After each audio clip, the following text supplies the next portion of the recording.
예, 형님들, 오늘 준비한 일단 영상은 일단 크게 두 가지에 관련된 부분입니다.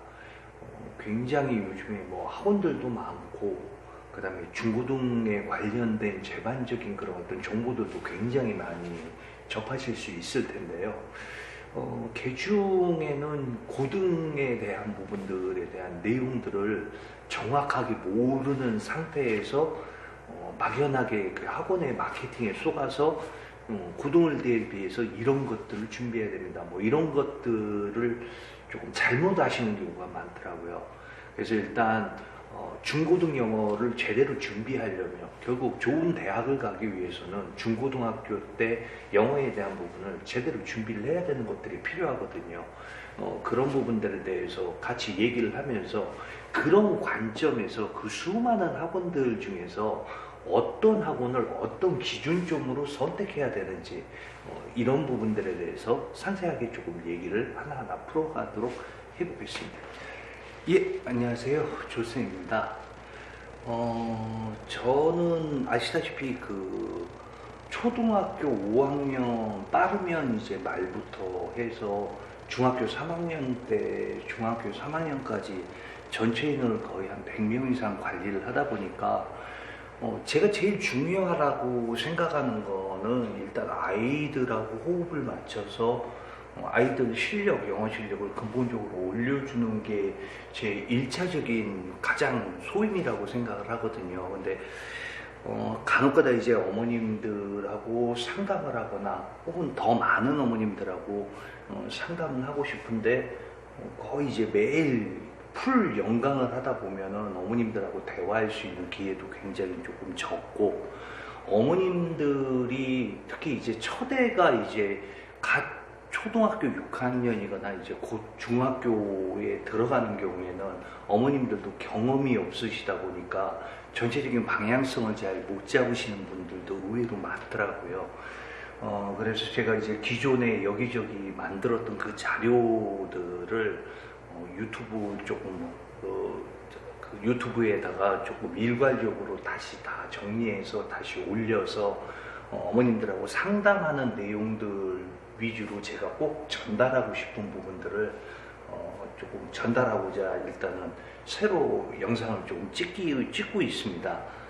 일단 저에 대해서 뭐 아시는 분도 계시겠지만 저는 일단 서강대 영문학과 졸업을 했었고 인천 쪽에서 고등부 중심으로 아이들 영어를 가르쳤었고요. 그러다가 조금 나중에 이제 이유는 설명을 드리겠지만 좀 중등부부터 제대로 가르쳐야겠다라는 생각을 갖고 그때부터는 좀 목동과 목동 주변에 있는 쪽 학원들에서 중등부를 중심으로 가르쳤고요.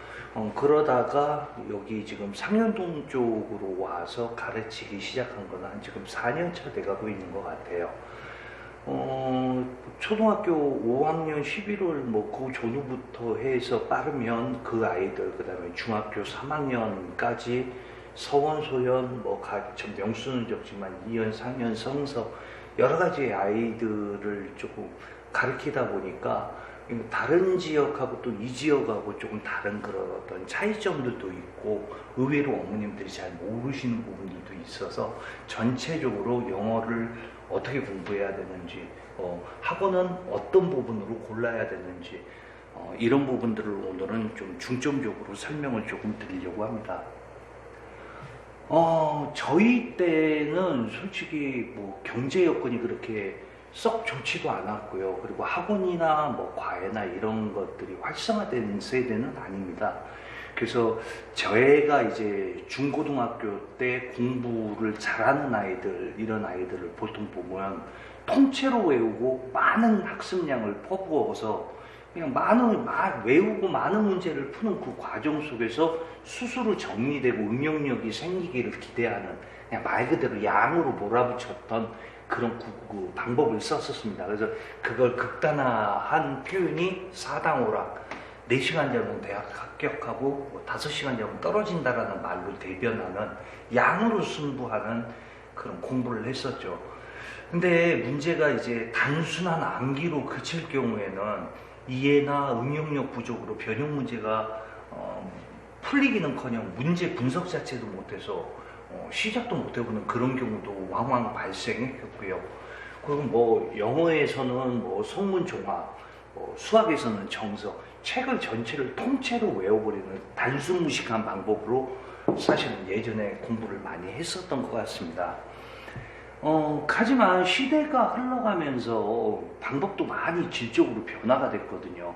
일단 학원들이 많이 생기고 많은 강사들이 생기고 그 중에는 몇백억대 연봉을 받아가면서 할 정도의 그 어떤 뛰어난 강사들과 그들의 노력이 있었고요.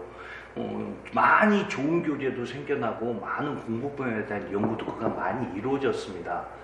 이에 걸맞게 또 많은 조기 교육이 이루어지고 경쟁은 계속 치열해지고 그러다 보니까 변별력을 갖기 위해서 시험은 계속 어려워지는 이런 부분들로 변화가 이루어지고 있었다고 보시면 됩니다. 그러다 보니까 좋은 대학을 갈 때 어떤 부분이 필요하냐라는 걸 딱 한마디로 표현하자면 효율적인 공부 매니지가 필요한 시대로 바뀌었다라고 생각하시면 돼요. 나중에 이제 학종이라든지 아이들 대학 가는 방법에 대해서 따로 설명을 드릴 텐데 가장 간단하게 말씀드려서 좋은 대학 가려면 결국 고교 시절에 국어, 영어, 수학, 과학, 문과는 사탐 이런 부분들의 성적이 좋아야만 결국엔 좋은 대학, 좋은 과를 갈 수 있는 부분들이기 때문에 거기에 걸맞는 좋은 전략이 필요하고요. 예전처럼 양행이한 공부가 아니라 질과 전략에 의해 공부를 조금 변환하는 것들도 필요하다라고 볼 수 있으면 될 것 같습니다. 일단 저는 영어에 조금 국한돼서 조금 일단 얘기를 하고 싶어서 일단 어학원과 학원의 차이를 조금 일단 설명을 드려야 될 텐데 어학원은 일단 기본적으로 모국어 학습법을 조금 채택하고 있는 학원류라고 보시면 됩니다. 그러니까 보통 이제 어학원에서 보통 표방하는 것들은 북미, 그러니까 캐나다나 미국에서 현지에서 그 학교에서 수업하는 그 스타일대로 수업을 하는 거죠. 이런 모국어 학습법 같은 경우에는 어떤 사람들한테 사실은 유용하냐면 유학이나 이민 같은 것들을 대비하는 사람들한테는 반드시 필요한 학습법이라고 보시면 됩니다. 일단 다음 달에 예를 들어서 미국으로 간다. 그러면 미국에 있는 선생님들이 뭐라고 얘기를 하면 들을 수 있어야 되고 선생님이 뭔가 질문을 하게 되면 당연히 대답할 수 있어야 되고 선생님이 뭔가 얘기를 하면 필기를 할 수 있어야 되는 것들이 당연히 기본적으로 이루어지기 때문에 이런 부분들은 현지에서 그 어떤 목적성을 갖고 있다면 학습법이 이것도 맞는 거예요. 근데 한 가지 조금 생각을 해봐야 되는 건 뭐냐면 모국어 학습법이라는 건 그냥 극단적으로 표현해서 꿈까지 영어로 꿀 수 있을 정도의 많은 시간을 투자해야만 가능한 거거든요. 쉽게 얘기해서 어머님들이 대부분 이제 그 아이들, 자녀들의 한국어를 거의 뚫리게 해주셨다고 보면 되거든요. 아이들 데리고 가면서 엄마 이 꽃 이름 뭐야? 장미, 엄마 이 강아지 이름 뭐야? 뭐 이런 식으로 계속 얘기하고 동화책도 읽어주고 학교 가서는 전 과목도 한국어로 또 수업을 하고 애들하고 대화하고 놀고 이런 것들을 하루 24시간 그 언어에 노출돼야만 그게 뚫리는 게 사실은 모국어 학습법이거든요. 제가 이제 서강대 영문학과를 가서 기존의 그런 어떤 입시 위주의 영어를 보여다가 서강대 영문학과 들어가서 첫 수업부터 사실은 당황스러웠던 것들이 있어요. 그러니까 서강대 영문학과가 서강대 자체가 카톨릭 제자이다 보니까 신부님들이 세웠던 학교고 그러다 보니까 영문과 같은 경우에는 모든 수업을 영어로 진행을 하고 그러다 보니까 이제 단순 입시 위주로 했던 부분에서 사실은 수업 따라가는 게 사실 처음에는 쉽지가 않고 적응하는데 쉽지가 않았거든요. 물론 이제 시간이 지나가고 공부도 하고 투자를 해서 나중에는 이제 별게 아니게 적용은 했었는데 모국어 학습법이라는 건 일단 많은 시간을 투자해야 된다는 부분들이 필요하고 듣기 말하기 이런 부분들이 조금 방점이 돼 있다고 보시면 됩니다. 반면에 그 학원 같은 경우에 모국어가 아니라 외국어로서 영어를 학습하는 방법을 주로 채택을 하고 있어요.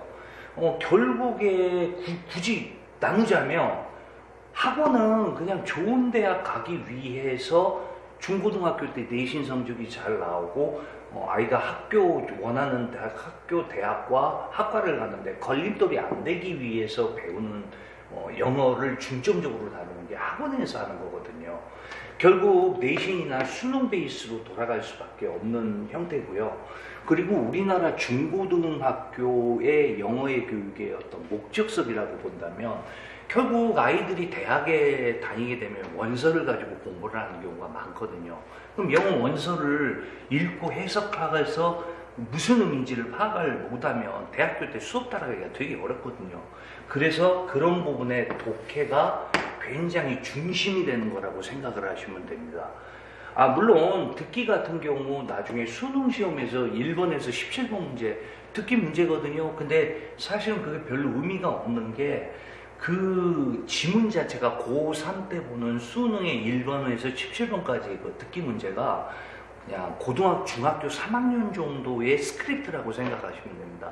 그 독해 수준 자체가 중3 수준의 어떤 스크립트를 가지고 듣기를 하기 때문에 제대로 단어 제대로 외우고 문장 해석하는 문법에 대해서 제대로 배우고 독해하고 듣기에 대한 패턴 정도만 까먹지 않게끔만 나름대로 조금만 준비를 시키면 듣기에 대한 부분은 거의 문제가 안 된다고 보시면 돼요. 학교에서 말하기에 대한 부분 거의 없거든요.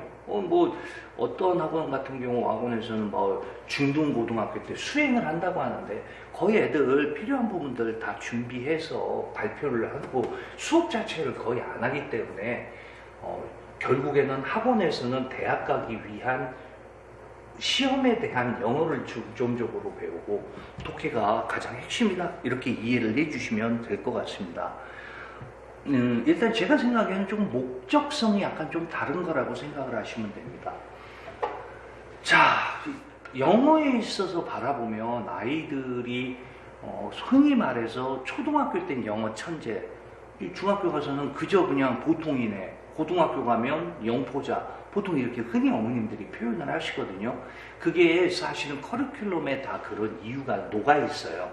학년이 올라갈수록 영어는 당연히 어려워질 수밖에 없어요.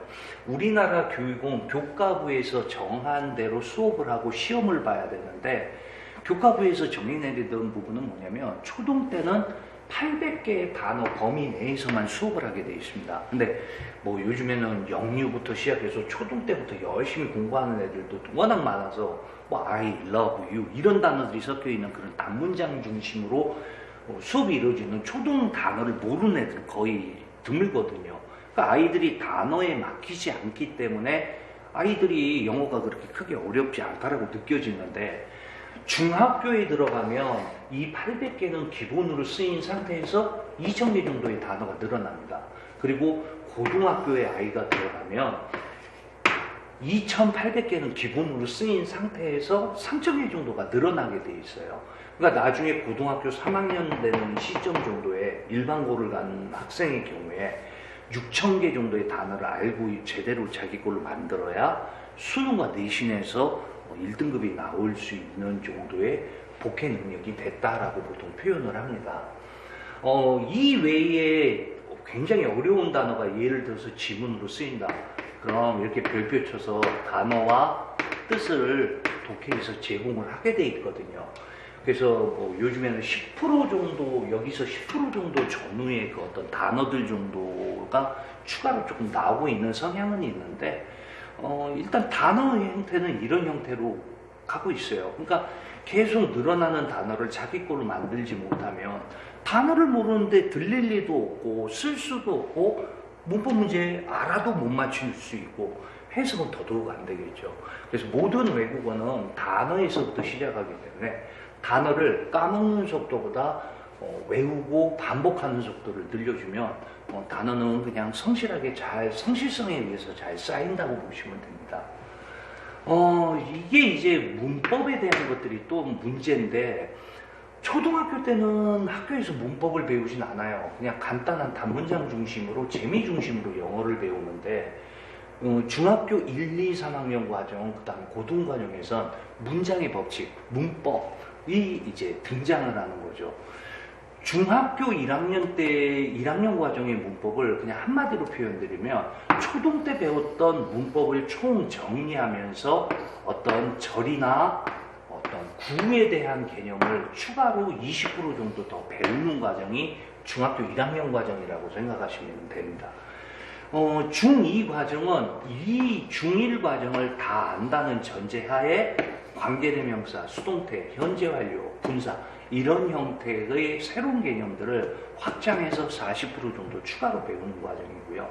중학교 3학년은 중2 과정을 다 흡수했다는 전제하에 20% 정도, 예를 들어서 의미상조, 관계부사, 분사구문 이런 것들을 추가로 배우는 과정이라고 보시면 됩니다.